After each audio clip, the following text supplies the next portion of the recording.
Muy buenas noches, señores alumnos.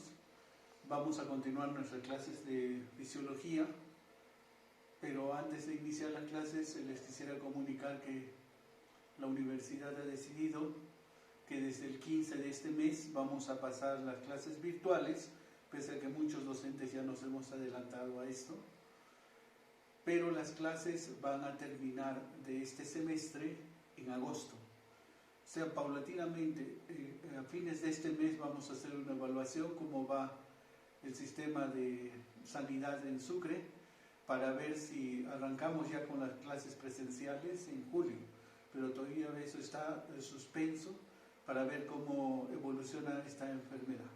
Muy bien, vamos a continuar con nuestro tema. Muy bien, vamos a continuar con nuestro tema que nos quedamos. Teníamos que ver lo que era sangre.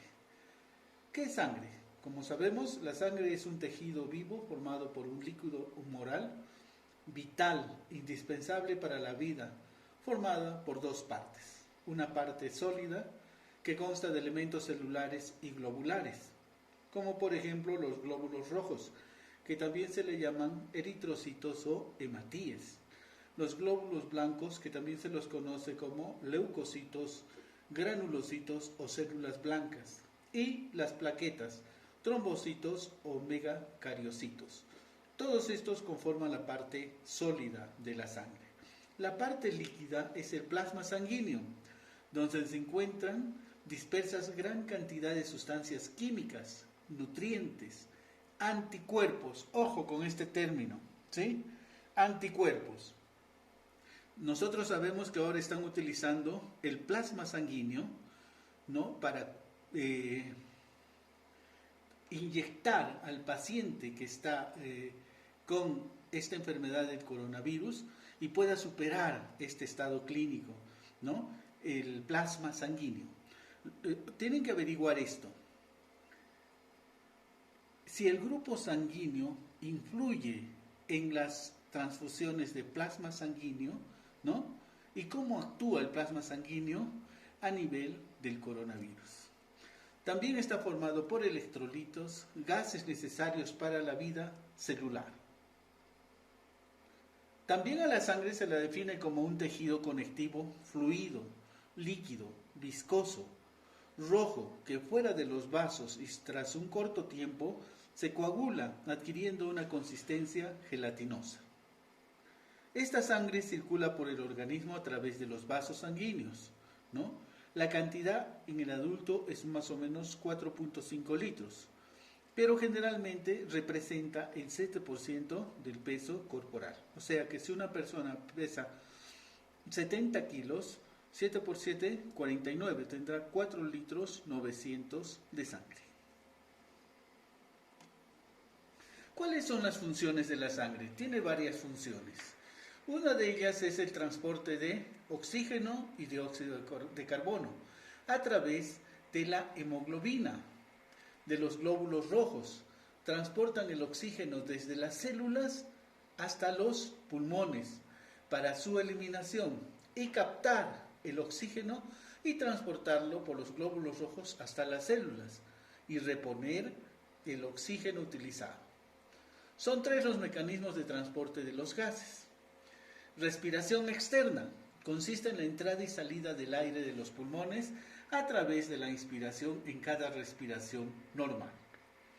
Hematosis es el intercambio de gases que se realiza en los alveolos pulmonares, ricamente vascularizados por una red de capilares donde la sangre cede el dióxido de carbono, o sea, la carboxihemoglobina, para ser eliminado, ¿no?, por medio de la expiración y capta el oxígeno, la oxihemoglobina, y ser transportado por la sangre hasta las células para que cumpla sus diferentes funciones. Otra es la respiración interna. Es la utilización del oxígeno por la célula y eliminación del dióxido de carbono. Otra función es la nutrición.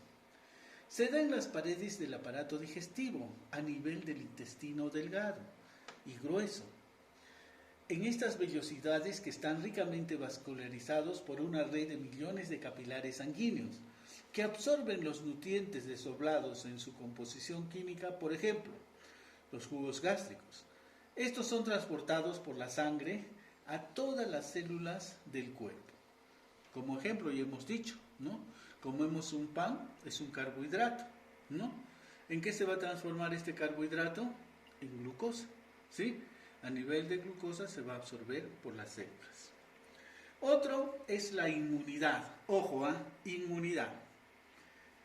Mediante elementos celulares especializados como los macrófagos, leucocitos, monocitos, linfocitos y sustancias químicas como las globulinas para formación de inmunoglobulinas que se encargan de la defensa del organismo contra microorganismos patógenos, sobre todo virus. Miren, les he puesto una imagen del coronavirus.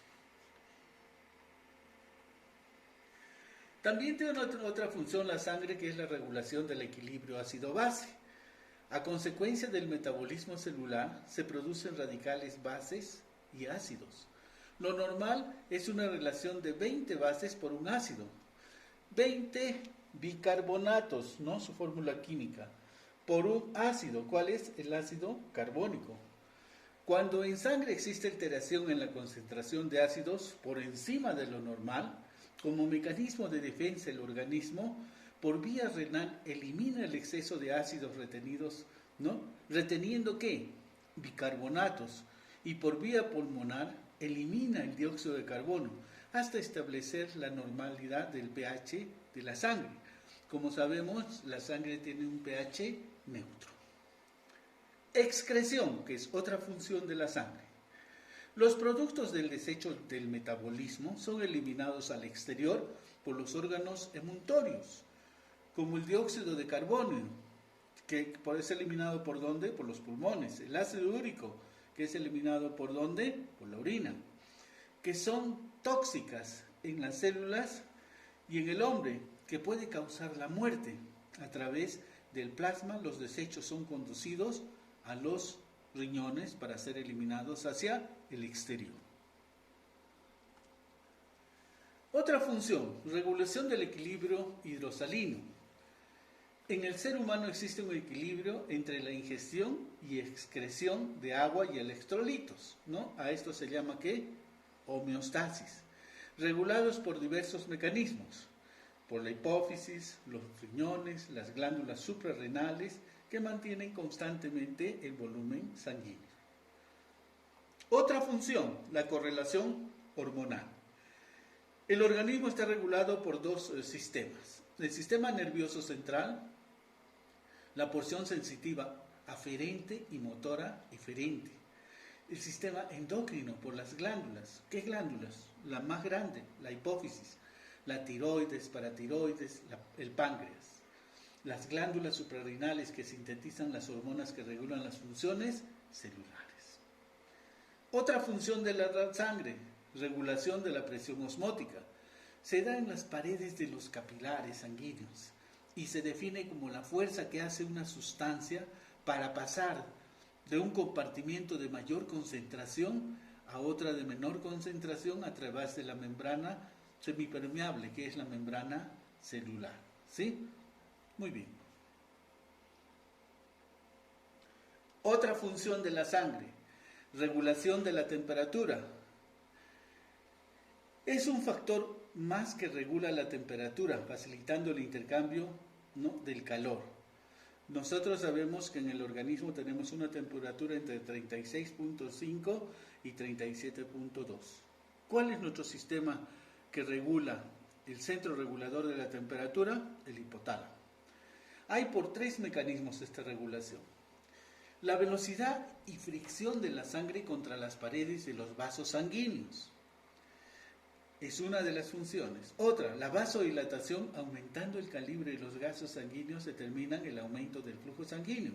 Por lo tanto, la pérdida del calor es por conducción, sudoración, evaporación a través de la piel.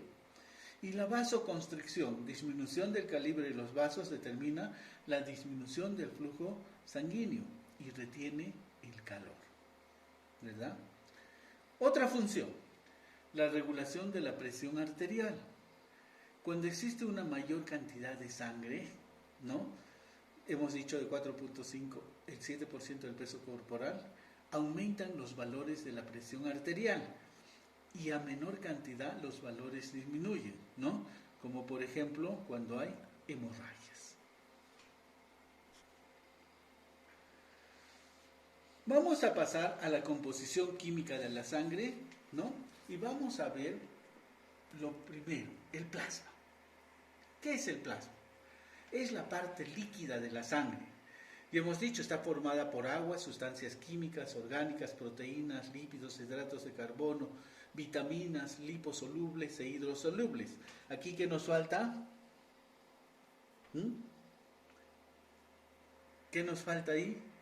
Las inmunoglobulinas, que son el sistema de defensa, ¿verdad? Las proteínas plasmáticas son las más abundantes, están del 6 a 8 gramos, ¿no?, del porcentaje. Y dentro de estas proteínas plasmáticas tenemos las albúminas, las globulinas, ¿no?, el fibrinógeno y las hormonas, ¿sí? Las que más se encuentran son las albúminas. Vamos a ver cada una de ellas. Albúminas están dentro del plasma sanguíneo. Es fundamental para el mantenimiento de la presión osmótica, necesaria para la distribución correcta de los líquidos corporales entre el compartimiento intravascular y el extravascular. Está localizado entre los tejidos, tiene carga eléctrica negativa, peso molecular de 65.000, forma regular y tamaño pequeño. Se forman en el hígado a partir de nutrientes, coagulan a una temperatura de 56 grados centígrados, son hidroscópicas. ¿Qué hacen? Absorben agua. Una albúmina, por ejemplo, ¿cuál es? El huevo. ¿Cuáles son las funciones de estas albúminas? Se usan como material de reparación estructural formando nuevas células. Participan en la generación de la presión osmótica. Se transforman en el hígado por glucogénesis. Pueden contribuir en la formación de la glucosa. Determinan la densidad y viscosidad de la sangre. Otra de estos componentes que tiene el plasma son las globulinas, que tienen un peso molecular de 150.000, forma molecular irregular y tamaño grande. Se originan y forman por destrucción de los monocitos y linfocitos. Las alfa y gamma globulinas están en relación con la función que desempeñan. ¿Cuáles son estas funciones de estas globulinas? Forman las inmunoglobulinas, que son anticuerpos encargados de defender organismos frente a microorganismos. Estas inmunoglobulinas son la G, la A, la M, la E y la D, ¿sí? Ojo, coronavirus, ¿sí? Participan en la densidad y viscosidad de la sangre, pero con moléculas mucho más grandes. El fibrinógeno es otro componente del plasma. Es una proteína de peso molecular de 375.000 a 425.000. Forma molecular irregular, es de tamaño grande. Se origina y forma en el hígado, ¿sí?, a partir de nutrientes. ¿Cuáles son sus funciones? Interviene, la primera, en la coagulación sanguínea. Determina las características de solución coloidal de la sangre, donde se encuentran suspendidos los glóbulos rojos y las demás células. Participan en la viscosidad y densidad de la sangre. En resumen, todas las proteínas desempeñan ¿qué funciones? Es energético y material plástico en la reparación estructural de la célula. Participan en la inmunología y defensa del cuerpo humano, en la coagulación sanguínea, en la estabilidad y la densidad y viscosidad de la sangre y en la generación de la presión osmótica y oncótica, ¿no? Muy bien. Vamos a quedar aquí para ver la siguiente clase, las sustancias inorgánicas del plasma, ¿verdad? Entonces, quedamos aquí. Muy buenas noches.